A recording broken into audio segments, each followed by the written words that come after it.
No Evangelho de João, capítulo 10, Jesus ele fala da porta das ovelhas. Ele fala que o pastor entra pela porta, as ovelhas ouvem a sua voz, conhece, ele cuida das ovelhas e ele dá a vida pelas ovelhas. E aí ele diz, mas tem um que não é pastor, ele não entra pela porta, ele entra pela janela. Ele é um mercenário, lobo, mercenário e ladrão. E Jesus identifica todos esses caras com as ovelhas. E olha que interessante isso. Às vezes eu ouço o pessoal falando, não, mas ele ama a igreja, ele ama as ovelhas. É um homem de Deus, ele ama a igreja.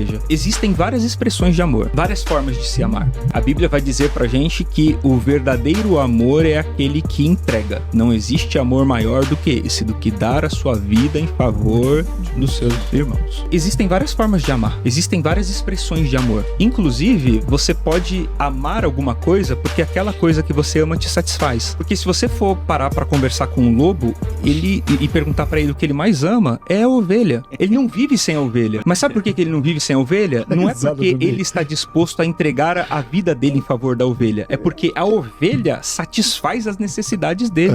E ele ama a ovelha. E aí a gente confunde esse amor, porque a gente acha que o cara tá amando a gente porque ele tá disposto a se entregar, e na verdade ele tá amando você porque você satisfaz as necessidades dele. Porque ele é um lobo. Só que o lobo, o mercenário e o ladrão, eles amam a ovelha, assim como o pastor ama a ovelha. O problema é que quem Jesus chamou de lobo, a gente chama de pastor. Quem Jesus chamou de mercenário, a gente chama de ungido. Quem Jesus chamou de ladrão, a gente chama de líder. Nossa, o cara é apaixonado pela ovelha. Claro, ele quer devorar. Ele tá apaixonado pela ovelha porque a ovelha dá benefício pra ele. A ovelha paga o salário dele, a ovelha paga o carrão que ele anda, a ovelha paga o relógio caro que ele usa, a ovelha dá status pra ele, a ovelha coloca ele numa posição maravilhosa. Então ele ama, óbvio que ele ama a ovelha. O bom pastor é Jesus. Só ele é bom. Mas Jesus falou pro Pedro, pastorei as minhas ovelhas. Você não é o bom pastor, mas entregue a sua vida por elas como eu entreguei a minha por você. A maneira de amar que Jesus está falando é o amor sacrificial. Cara, é você olhar pra ovelha e falar assim, ó, eu vou entregar a minha vida por vocês. Eu não vou tomar de vocês aquilo que vocês têm. Eu vou dividir com vocês aquilo que eu tenho. Então você consegue discernir o pastor do lobo. Sabe qual é a grande diferença? É que o pastor, ele vai levar você por caminhos de maturidade. O que acontece é que a gente vai procurar lugar que fala aquilo que a gente quer ouvir. É o Paulo falando pro Timóteo, nos últimos dias, nos últimos instantes, as pessoas não suportarão a sã doutrina. Antes, tendo comichão nos ouvidos, amontoarão para si doutores segundo as suas próprias concupiscências. Eles desviarão seus ouvidos da verdade e se voltarão às fábulas.